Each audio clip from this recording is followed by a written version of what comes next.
জামাতের কাছে নারী একটা ভোগ করার জিনিস, নারী কেবল তাদের ভোগ লালসা মেটানোর জিনিস মাত্র। কিন্তু সাতক্ষীরার ঘটনাটাকে ব্যক্তি স্বাধীনতার যুক্তি দিয়ে তো আসলে ডিফেন্ড করার কিছু নাই, সেটা একটা অপরাধ ছিল। কেন অপরাধ ছিল? এই অর্থে যে সে তার ব্যক্তি স্বাধীনতার অনুযায়ী কোথায় গিয়ে কি করবে সেই যুক্তি দিয়ে আমি কেন তাকে করব না, বরং যেই কিশোরীটিকে নিয়ে হচ্ছে তিনি এই কাজটি করতে গিয়েছিলেন সেই কিশোরীর অসহায়ত্বটাকে সে ব্যবহার করেছে। উনি এসএসসি, ওই বাচ্চাটা এসএসসি পাশ করা একটা মেয়ে।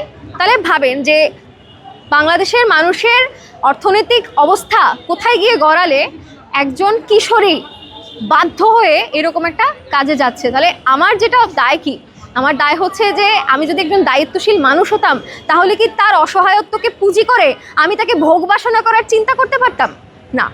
জামাত এইটাই করে। কিন্তু আমরা মনে করি যে মানুষ সবসময় তার স্বাধীন সিদ্ধান্ত অনুযায়ী অন্য মানুষের সাথে সুস্থ সম্পর্ক তৈরি করুক, সুস্থ মানব সম্পর্ক তৈরি করবে, এবং এটার জন্য তাদের ভিতরে যদি সম্মতি থাকে তাহলে অন্য কোনো মানুষের অধিকার নাই সেখানে নাক গলাবার। কিন্তু কোনো পুরুষ একজন নারীর ওপরে তার অসহায়ত্বকে কেন্দ্র করে তাকে যদি ভোগ করার চিন্তা করে কিংবা উল্টোটা ঘটে তাহলে অবশ্যই আমি তার বিরোধিতা করব। এবং আমি মনে করি এটা একটা অপরাধ।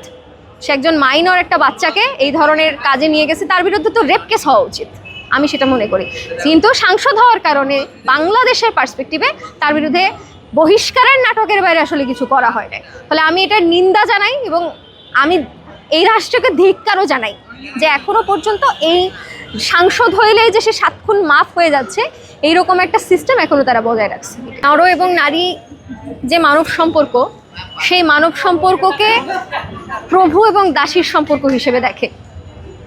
হ্যাঁ, কিন্তু একজন নর এবং নারী যে সমান যোগ্যতার মানুষ, সমান অধিকারের মানুষ, সেই জায়গা থেকে তারা যদি মানব সম্পর্ক তৈরি করেন, হ্যাঁ, সেখানে তো অন্য কোনো মানুষের নাক গলাবার কোনো প্রয়োজন নেই।